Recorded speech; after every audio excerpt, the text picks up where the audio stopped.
Hello बच्चों, कैसे हैं आप लोग। मैं अमित वर्मा आप लोग को आज क्लास 10th का ट्रिग्नोमेट्रिक चैप्टर पढ़ाने जा रहा हूँ, जिसमें टॉपिक है some particular angle of trigonometric ratio. तो सबसे पहले हम लोग पढ़ेंगे 45 डिग्री का, 30 डिग्री का, 60 डिग्री का, 0 डिग्री का भी होता है, 90 डिग्री का भी होता है। तो आज हम लोग सब पढ़ेंगे कि 45 डिग्री का ट्रिग्नोमेट्रिक रेशियो क्या होता है, साइन 45 डिग्री का वैल्यू क्या होता है, कॉस 45 डिग्री का वैल्यू क्या होता है। तो देखते हैं ये कैसे होता है। तो सबसे पहले ना trigonometric ratio of 30 degree, 45 degree, 60 degree by geometrically method. Geometrically method से ट्रिग्नोमेट्रिक रेशियो कैसे निकलता है, साइन 45 डिग्री कैसे 1/√2 आता है, कॉस 45 डिग्री क्या होता है, ये सब देखेंगे कैसे निकलता है।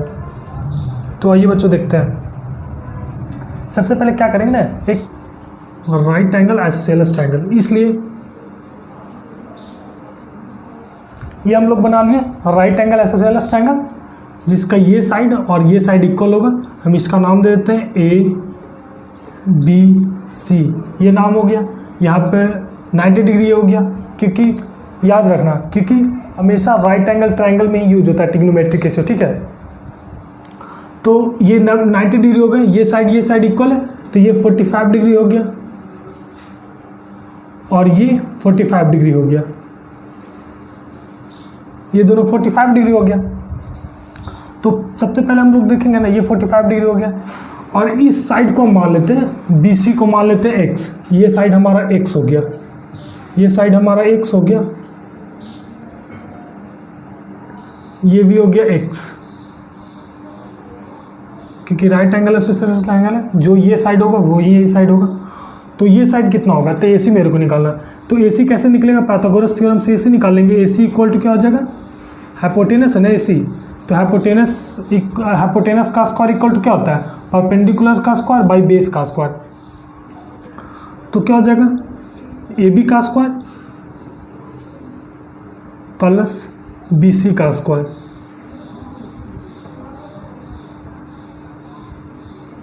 तो क्या हो गया, X स्क्वायर प्लस ये भी X है, X का स्क्वायर। तो कितना हो गया, √2 X स्क्वायर हो गया। ये रूट से X, जब रूट से बाहर आएगा तो X बच जाएगा और ये रूट जो के अंदर आ जाएगा। तो AC इक्वल टू हमारा क्या आ गया, AC इक्वल टू आ गया x√2। हाइपोटेनस का वैल्यू आ गया x√2। अब हम लोग क्या करेंगे ना, अब हम लोग को साइन 45 डिग्री का वैल्यू निकालना है। साइन 45 डिग्री का वैल्यू क्या होता है, तो साइन थीटा सबसे पहले क्या होता है ना, साइन थीटा इक्वल टू होता है P/H, परपेंडिकुलर बाई हाइपोटेनस। तो साइन थीटा ये मानते हैं, थीटा ये मान लेते हैं, तो थीटा का जगह कितना 45 डिग्री है। तो साइन 45 डिग्री इक्वल टू क्या हो जाएगा, थीटा ये माने ना, तो इसके सामने परपेंडिकुलर ये, तो AB परपेंडिकुलर बाई हाइपोटेनस क्या हो गया, AC। तो sine 45 degree equal to AB क्या है, AB है x√2 पुट कर लो।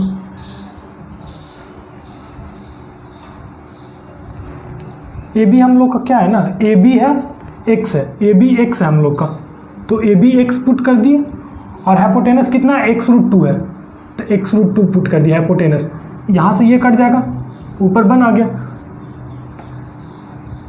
तो साइन 45 डिग्री का वैल्यू हम लोग को क्या आ गया, 1/√2। तो यहाँ से निकला ये साइन 45 डिग्री का वैल्यू 1/√2 हुआ।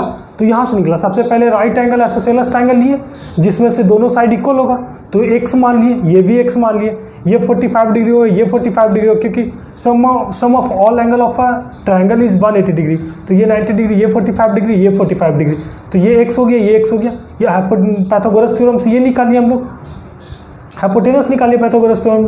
तब h इक्वल टू कितना है, x√2 है ना, तो साइन थीटा इक्वल टू तब P/H। तो साइन 45 डिग्री क्या होगा, साइन 45 थीटा ये लिए, तब परपेंडिकुलर ये, हाइपोटेनस ये, बेस ये, तो P/H होता है ना, तो P कितना हो गया, AB हो गया, हाइपोटेनस कितना हो गया, AC। तो P का AB का वैल्यू पुट कर दिए x और AC का वैल्यू कितना हो गया, x√2, तो ये x√2 हो गया। अब x से x कट गया, तो साइन 45 डिग्री का वैल्यू 1/√2 आ गया, ठीक है। अब हम लोग देखेंगे cos 45 डिग्री, यही निकालेंगे cos 45 डिग्री कैसे निकला। तो cos 45 डिग्री कैसे आएगा, cos लगा देते हैं, cos थीटा इक्वल टू क्या होता है ना, cos थीटा इक्वल टू होता है b by H, base by hypotenuse. तो cos 45 डिग्री का वैल्यू निकालना है, तो cos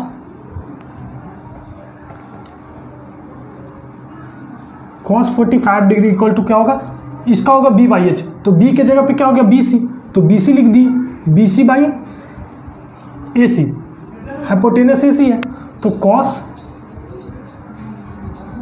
45 डिग्री, तो BC कितना है, BC x है, तो ये x हो गया, AC कितना है, AC x√2 है, x√2 हो गया, यहाँ से x करिए ऊपर बन, तो cos 45 डिग्री का वैल्यू आ गया 1/√2, 1/√2 आ गया। sin 45 डिग्री का वैल्यू 1/√2 आया, cos 45 डिग्री का वैल्यू भी 1/√2 आया।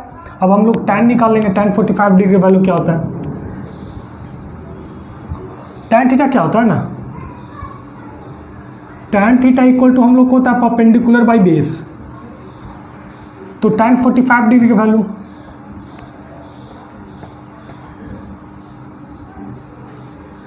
45 p बाई एच, तो p कितना ए बी है, p ए बी हो गया और बेस हो गया BC, बेस हो गया BC, तो tan 45 degree equal to a b कितना x है, x लिख दी और BC भी x है, तो कट के क्या आ गया 1, तो tan 45 डिग्री का वैल्यू 1 आ गया। तो याद रखना sin 45 डिग्री का वैल्यू 1/√2 होता है, cos 45 डिग्री का वैल्यू 1/√2 होता है और tan 45 डिग्री का वैल्यू 1 होता है। तो sin cos और tan का 45 निकल गया। अब हम लोग क्या करेंगे ना, अब हम लोग 60 डिग्री देखेंगे, 60 डिग्री कैसे निकलता है। तो 60 डिग्री का ट्रायंगल कौन सा होगा, अब हम लोग को सोचना है ऐसा कौन सा ट्रायंगल लेंगे जिसमें 60 डिग्री आएगा, तो वो इक्विलेटरल ट्रायंगल है। इक्विलेटरल ट्रायंगल होता है ना जिसका हर एक साइड इक्वल होता है, इक्विलेटरल ट्रायंगल का हर एक साइड इक्वल, ABC, ये इक्विलेटरल ट्रायंगल हो गया जिसका सारा साइड क्या होगा, इक्वल होगा, ये इक्वल, ये हर एक साइड इसका इक्वल होगा, नाम हो गया। और हर एक एंगल 60 डिग्री का होता है, ये भी 60 डिग्री का होता है, ये भी 60 डिग्री का होता है, ये भी 60 डिग्री का होता है। इक्विलेटरल ट्रायंगल में हर एक साइड 60 डिग्री का होता है और सारा साइड इक्वल होता है, तो 60 डिग्री होता है ना। तो हम लोग क्या करेंगे ना, यहाँ से sin 60 degree, cos 60 degree, tan 60 degree निकल जाएगा। तो इस साइड को हम सारा साइड को मान लेते हैं ना 2x मान लेते हैं, ये भी 2x है, ये भी 2x है और ये भी 2x है, मतलब AB इक्वल टू 2x मान लिए, BC इक्वल टू 2x मान लिए, AC इक्वल टू 2x मान लिए, इसलिए ना क्योंकि ये इक्विलेटरल ट्रायंगल है, इसका सारा एंगल 60 डिग्री का होता है, हर एक एंगल, ये भी 60 डिग्री, ये भी 60 डिग्री, ये भी 60 डिग्री और हर एक साइड इक्वल होता है, ये भी 2x होगा, ये भी 2x, ये भी 2x। और हम लोग क्या करते हैं ना, अब बात आ गया ना कि सर ट्रिग्नोमेट्रिक रेशियो तो हमेशा राइट एंगल ट्रायंगल में यूज होता है, यहाँ पे तो इक्विलेटरल ट्रायंगल है, तो इसको हम लोग राइट एंगल ट्रायंगल बना लेंगे। तो राइट एंगल ट्रायंगल कैसे बनाएंगे ना, यहाँ से एक परपेंडिकुलर ड्रॉ कर देंगे, परपेंडिकुलर होना चाहिए BC पे, जिसका नाम हम मान लेंगे ना, ये D मान लेंगे और ये 2x हो गया, यहाँ से यहाँ तक साइड, यहाँ से ये यहाँ तक साइड हो गया 2x और ये पॉइंट को D मान लिए ना, तो जब परपेंडिकुलर डालेंगे ना तो ये एंगल को भी बाइसेक्ट करेगा, एंगल को बाइसेक्ट करेगा इक्वली, यानी कि ये 30 डिग्री हो जाएगा और ये भी 30 डिग्री हो जाएगा और साइड को भी बाइसेक्ट कर देगा, तो ये x हो जाएगा, ये भी x हो जाएगा, यानी कि BD का वैल्यू x और DC का वैल्यू भी x होगा। ये हो गया। अब तो ये बन गया ना, अब ये ट्रायंगल देखो तो राइट एंगल ट्रायंगल नहीं बन गया, ADB राइट एंगल ट्रायंगल बन गया, ADB, ये 90 डिग्री, ये 60 डिग्री, ये 30 डिग्री। तो अब हम लोग इसमें यूज कर लेंगे, तो देखेंगे इन ट्रायंगल ADB से चलेंगे, इन ट्रायंगल ADB से, तो साइन 60 डिग्री पहले निकाल लेते हैं। तो साइन थीटा इक्वल टू क्या होता है, P बाई एच होता है ना, P बाई एच। तो साइन 60 डिग्री इक्वल टू क्या, थीटा ये मान रहा है ना, थीटा ये मान है तो इसके सामने वाला क्या है, एडी है, तो एडी परपेंडिकुलर होगा। ये वाला एडी पर, क्योंकि थीटा इसको हम मान लिए, थीटा की जगह क्या पुट किए 60 डिग्री ना, तो ये इसके सामने वाला एंगल क्या हो गया, ये हो गया, तो एडी यहाँ पे परपेंडिकुलर हो जाएगा, तो परपेंडिकुलर की जगह पे एडी हो गया। हाइपोटेनस क्या हो जाएगा ना, हाइपोटेनस ये हो जाएगा 90 डिग्री के सामने वाला, तो ये ए बी हो गया। लेकिन अब हम लोग को क्या करना ना कि अब ये तो हो गया ना, लेकिन ए बी का वैल्यू तो दिया हुआ, ठीक है, ए बी का वैल्यू 2x दिया हुआ, ए बी निकाल लेंगे, लेकिन ए डी का तो वैल्यू नहीं दिया हुआ। ए डी का वैल्यू क्या लेंगे हम लोग, क्योंकि ए डी तो यूज हो रहा है यहाँ पे, तो ए डी निकाल लेंगे, ए डी निकालेंगे पाइथागोरस थ्योरम से, ए डी निकाल लेते हैं हम लोग पाइथागोरस थ्योरम। तो ए डी क्या, परपेंडिकुलर ना, तो परपेंडिकुलर का स्क्वायर निकालने के लिए क्या होता है, परपेंडिकुलर का स्क्वायर इक्वल टू हाइपोटेनस का स्क्वायर माइनस बेस का स्क्वायर। तो क्या करेंगे, ए डी का क्या हो जाएगा ना, तो ए डी इक्वल टू हो जाएगा root under, A D equal to क्या हो जाएगा, ए बी का स्क्वायर। हम लोग नीचे कर लेते हैं, नहीं तो पहले इसको मिटा लेते हैं, इसको हम लोग पहले मिटा लेते हैं, पहले ए डी निकाल लेते हैं, ए डी निकाल लेते हैं पहले हम लोग। तो ए डी इक्वल टू क्या हो जाएगा ना, ए डी इक्वल टू हो जाएगा हाइपोटेनस का स्क्वायर माइनस ए बी का स्क्वायर माइनस बेस का स्क्वायर बी डी का स्क्वायर। तो ए डी यहाँ से क्या आ जाएगा ना, ये 2x ना है, तो ये 4x का स्क्वायर हो गया, और ये बी डी कितना x है, तो माइनस x का स्क्वायर हो गया, तो ये कितना हो गया, √3x स्क्वायर।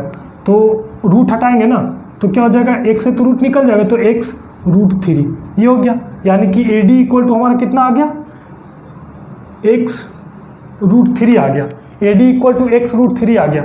अब हम लोग यूज कर देते हैं, अब हम लोग साइन थीटा लगा देंगे, तो साइन थीटा इक्वल टू क्या होता है ना, p/h होता है, तो साइन 60 डिग्री इक्वल टू क्या हो जाएगा, परपेंडिकुलर हो गया ये, तो ए डी हो गया ना, ए डी बाई बेस हो गया बी डी, तो साइन 60 डिग्री, ए डी का वैल्यू कितना है, x √3 है,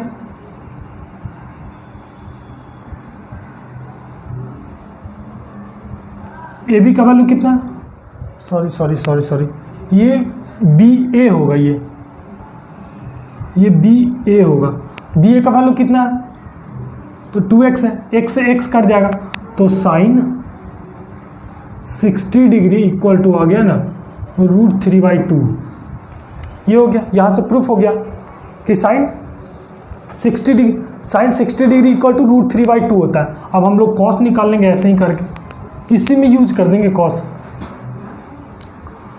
तो कॉस थीटा इक्वल टू होता है b/h, बेस बाई हाइपोटेनस, तो कॉस 60 डिग्री बेस, तो ये थीटा ना है, थीटा इसको माने तो बेस ये हो जाएगा, तो बेस क्या हो गया बी डी हो गया बेस, हाइपोटेनस क्या हो गया ए बी,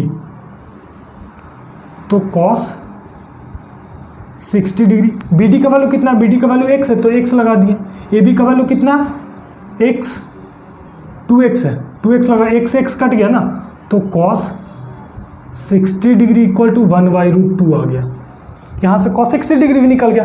अब हम लोग tan 60 डिग्री निकाल लेते हैं, इसी ट्रायंगल में यूज कर लेंगे। tan थीटा इक्वल टू क्या था, p/b, परपेंडिकुलर बाई बेस, तो tan 60 डिग्री निकालना है, तो परपेंडिकुलर ये हो जाएगा, बेस ये हो जाएगा, तो परपेंडिकुलर हो गया ए डी, बेस हो गया बी डी,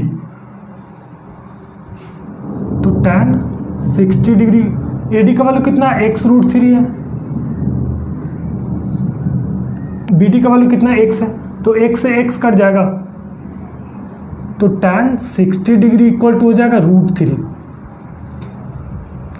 तो हम लोग इक्विलेटरल ट्रायंगल से क्या निकालिए ना, sine 60 degree value, cos 60 degree value और tan 60 डिग्री का वैल्यू निकालिए यहाँ से हम लोग। अब हम लोग इसी ट्रायंगल में अब 30 डिग्री वैल्यू कैसे निकलेगा, तो इसी ट्रायंगल में 30 डिग्री भी यूज कर लेंगे, क्योंकि ये राइट एंगल ट्रायंगल भी बन रहा और इसमें 30 डिग्री भी दिख रहा है, यहाँ पे सिर्फ परपेंडिकुलर और बेस चेंज हो जाएगा।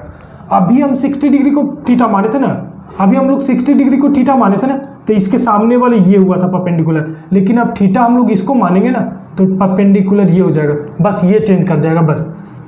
अब हम लोग इसको थीटा मानेंगे तो परपेंडिकुलर बी डी हो जाएगा। तो देखते हैं तो साइन इसी ट्रायंगल में अब हम लोग यूज कर लेते हैं ना, sine 30 degree value, cos 30 degree value, tan 30 degree value क्या होता है, तो देखते हैं। तो sine theta equal to p/h हो गया।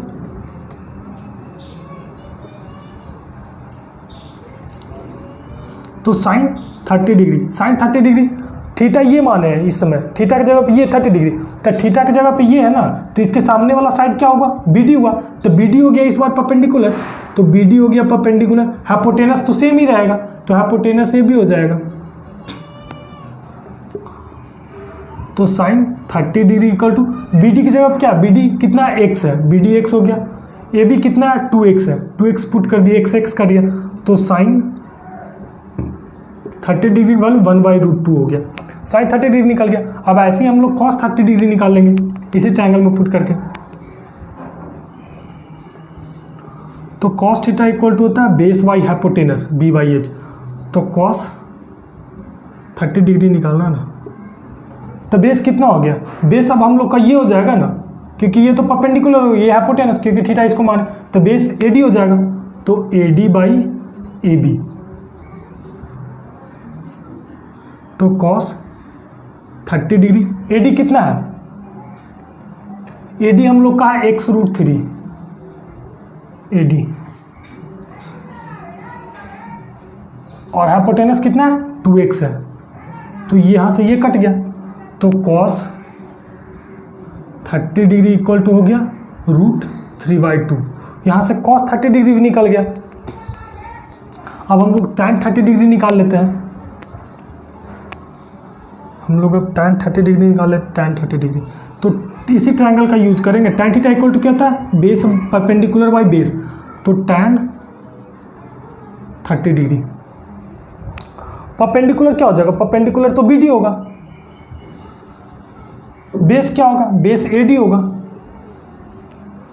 तो tan 30 डिग्री, BD कितना हो गया, BD x हो गया, और AD कितना हो गया, x√3 हो गया, x से x कट गया, तो tan 30 डिग्री इक्वल टू क्या हो गया, 1/√3 हो गया। तो सारा निकल गया, साइन 45 डिग्री का वैल्यू निकल गया, कॉस 45 निकल गया, सारा यहाँ से निकल गया। अब बच गया अब क्या, तो साइन 0 डिग्री का वैल्यू क्या होता है, कॉस 0 डिग्री का वैल्यू क्या होता है, tan 0 डिग्री का वैल्यू क्या होता है, तो देखिए वो क्या होता है वो भी देख लेते हैं। अब साइन 0 डिग्री, ये थोड़ा स्पेशल है ना, ये थोड़ा स्पेशल है, इसको सही से आप समझिएगा। 0 डिग्री का वैल्यू कैसे निकलेगा, साइन 0 टॉ कॉस 0 का कैसे निकलेगा, 0 डिग्री का वैल्यू, साइन 0 डिग्री का वैल्यू, कॉस 0 डिग्री का वैल्यू कैसे निकलेगा, देखिएगा। इसको एक तरीके से आप लोग याद रखिएगा, हम एक राइट एंगल ट्रायंगल मान लेते हैं, जो पिछले बार माने थे ना वही मान लेते हैं। ये 90 डिग्री हो गया, ये A हो गया, ये B हो गया, ये C हो गया, ये 45 डिग्री हो गया, ये भी 45 डिग्री हो गया, ये हो गया।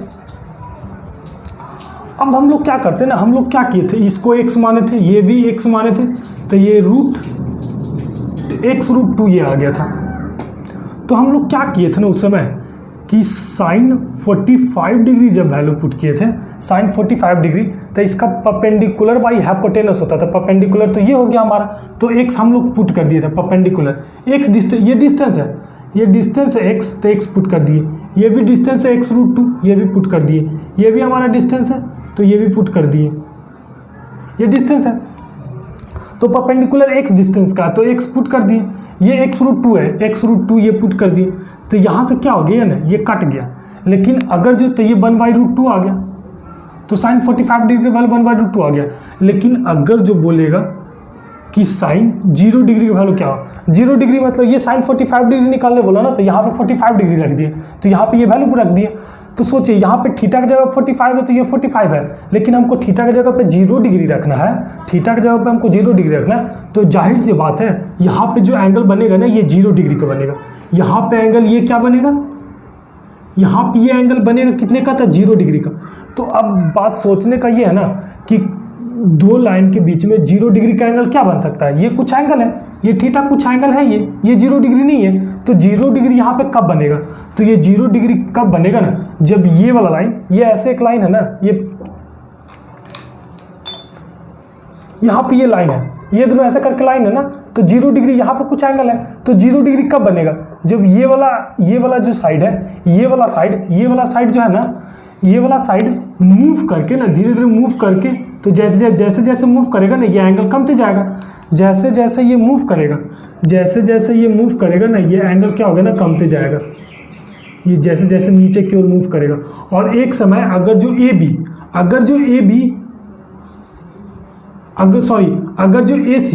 AC अगर जो BC पे आ जाएगा ना, तो ये वाला लाइन अगर जो EC पे आ गया ना, दैट मीन्स ये क्या है ना, ये CB है और ये AC है, तो AC लाइन धीरे धीरे नीचे आते जाएगा ना, धीरे धीरे नीचे आते जाएगा, ये जैसे जैसे नीचे आते जाएगा ना, और AB जो है ना इसी लाइन पे आ जाएगा ना, यानी कि BC पे ही AC लाइन आ जाएगा ना, तो ये कहाँ पे, ये कितना हो जाएगा, ये 0 डिग्री हो जाएगा।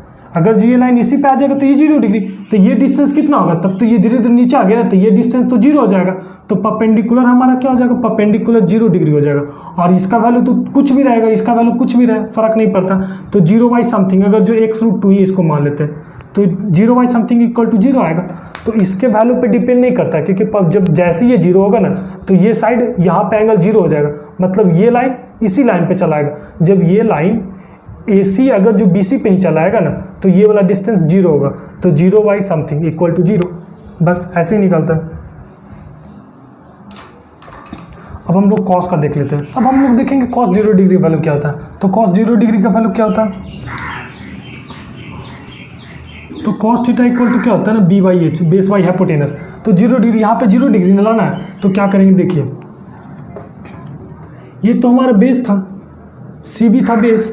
अब जब AC जब इसी लाइन पे आ जाएगा ना, तो ये इसी लाइन पे, क्योंकि ये अगर जो धीरे धीरे ये बढ़ेगा, जैसे जैसे ये धीरे धीरे बढ़ेगा, ऊपर जाएगा, ये धीरे धीरे ऊपर जाएगा, तो इसका लेंथ भी चेंज होता जाएगा। लेकिन जब ये नीचे रहेगा, इसी लाइन पे रहेगा, तो AC भी तो इसी लाइन पे रहेगा, ये CA भी तो इसी लाइन पे रहेगा ना, तो CA भी इसी लाइन पे रहेगा ना, तो ये 0 डिग्री, तो 0 डिग्री इक्वल टू क्या हो जाएगा, बेस वाई, यानी कि ये तो 0 है, और CB भी इसी लाइन पे है, और CA भी इसी लाइन पे। CA क्या था, हाइपोटेनस था, ड्रॉ कर देते हैं, ये राइट एंगल ट्रायंगल हो गया, ये 0 डिग्री हो गया, तो कॉस 0 डिग्री इक्वल टू क्या हो जाएगा, बेस वाई हाइपोटेनस। तो ये कितना डिग्री हो गया ना, ये आपका हो गया CB, ये x हो गया ना, ये x हो गया, और ये जब ये लाइन जब इसी पे रहेगा, तो ये भी तो x होगा ना, तो ये कट के आ गया 1, तो cos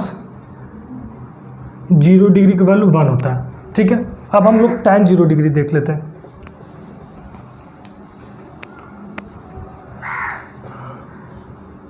tan theta equal to क्या होता है ना, P/B, परपेंडिकुलर बाई बेस, तो tan 0 डिग्री इक्वल टू क्या हो जाएगा, tan 0 डिग्री क्या हो जाएगा, बेस क्या था, बेस तो हमारा 0 हो गया था, क्योंकि ये साइड इसी लाइन साइड पे आ जाएगा, ये साइड इसी साइड पे आ जाएगा ना, तो ये 0/समथिंग इक्वल टू 0, तो tan 0 डिग्री सब देख लिए ना।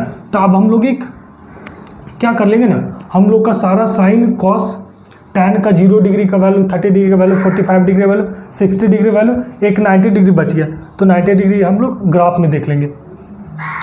तो एक अब हम ग्राफ बना लेते हैं, जिससे अब बात रहेगा ना कि इतना वैल्यू याद कैसे रहेगा। तो देखिए एक हम लोग ग्राफ बना लेंगे ना, उस पर सारा याद हो जाएगा।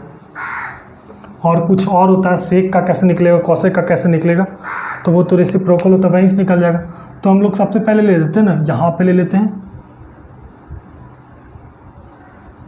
ये 0 डिग्री हो गया, यहाँ पे 45 डिग्री ले लेते हैं, सॉरी पहले 30 डिग्री, 30 डिग्री, ये 45 डिग्री, 60 डिग्री और 90 डिग्री।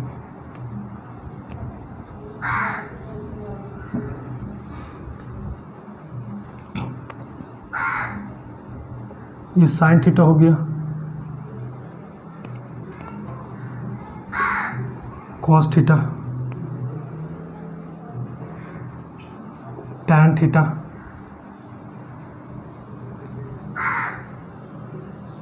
सही दिख रहा है ना, दिख रहा। फिर क्या आ जाएगा, कॉसेक थीटा आ जाएगा। एक सेकेंड इसमें इंक डाल लेते हैं, ये हो गया। कॉस थीटा हो गया, कॉसेक थीटा हो गया, यहाँ पे सेक थीटा हो जाएगा, ये कॉट थीटा हो गया।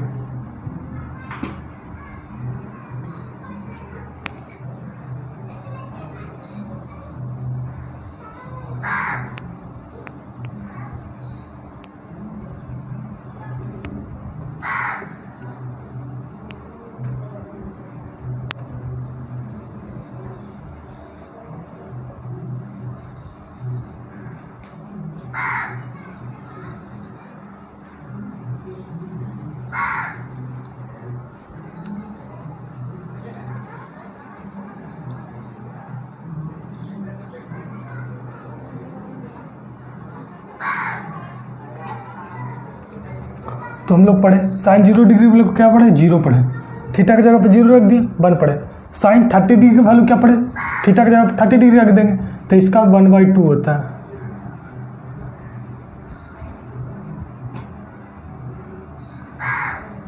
हो गया। थीटा की जगह 45, तो इसका वैल्यू क्या पढ़े, इसका वैल्यू हम लोग 1/2 पढ़े। थीटा की जगह 60, इसका पे क्या पढ़े, तो इसका √3/2 पढ़े। और साइन 90 डिग्री का वैल्यू 1 होता है, ठीक ना। ये फर्स्ट लाइन हम लोग याद रखेंगे, ठीक। ये थोड़ा लाइन जो है ना सीधा कर लेते हैं उसको, अब सही है।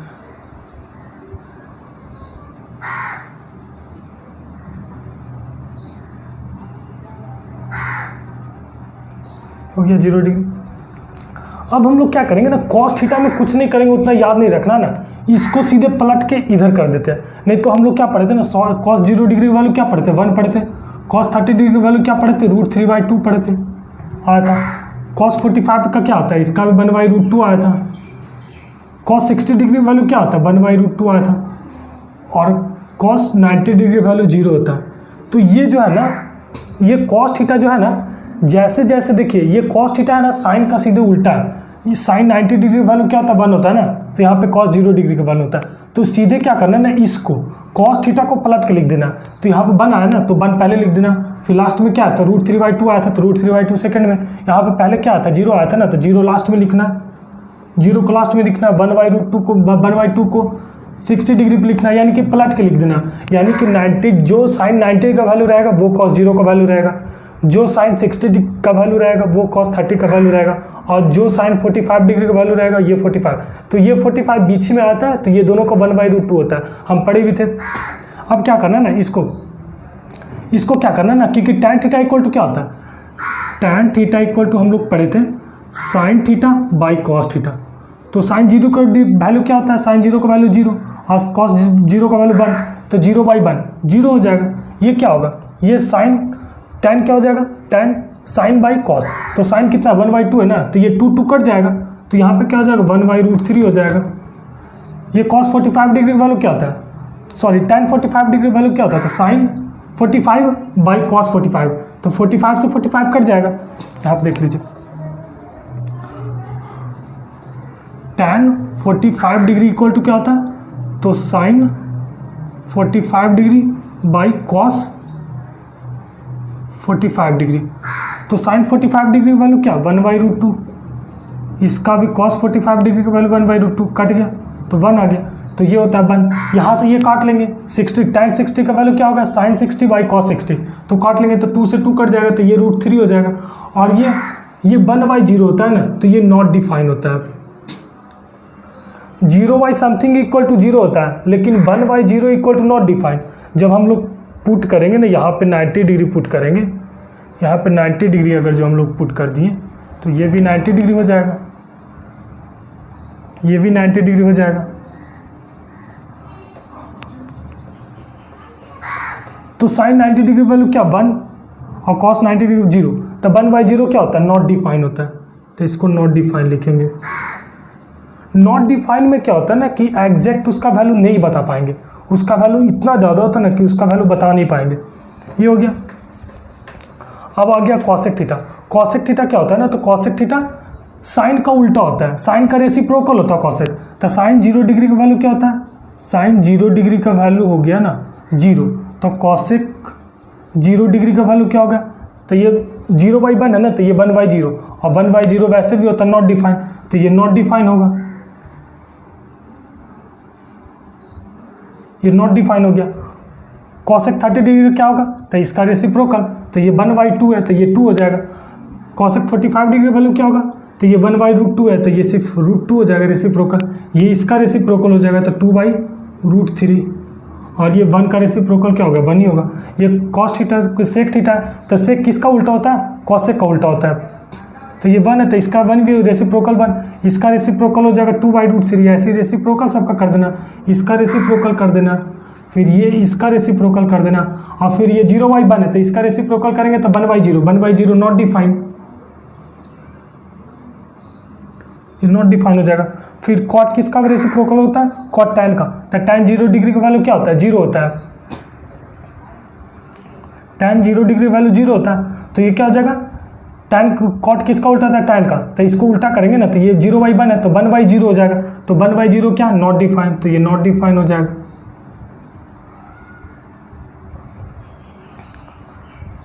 अब कॉट 30 डिग्री, यहाँ पे tan 30 डिग्री 1/√2 है, तो इसका रेसिप्रोकल तो √3/1 हो जाएगा, 1 का रेसिप्रोकल 1 ही हो जाएगा। यहाँ पे क्या √3 है, तो इसका रेसिप्रोकल करेंगे तो 1/√3 आ जाएगा। और ये क्या है, tan नॉट डिफाइन है। नॉट डिफाइन मतलब क्या होता है, नॉट डिफाइन किसका होता है, नॉट डिफाइन अभी हम बताए थे 1/0 इक्वल टू नॉट डिफाइन। जब इसका रेसिप्रोकल करेंगे तो ये 0 ऊपर चला जाएगा, 1 नीचे आ जाएगा, तो 0/1 इक्वल टू 0, तो ये 0 हो गया, यहाँ से निकल गया। तो अगले टॉपिक में हम लोग इसका क्वेश्चन बनाएंगे, ठीक है ना। थैंक्स।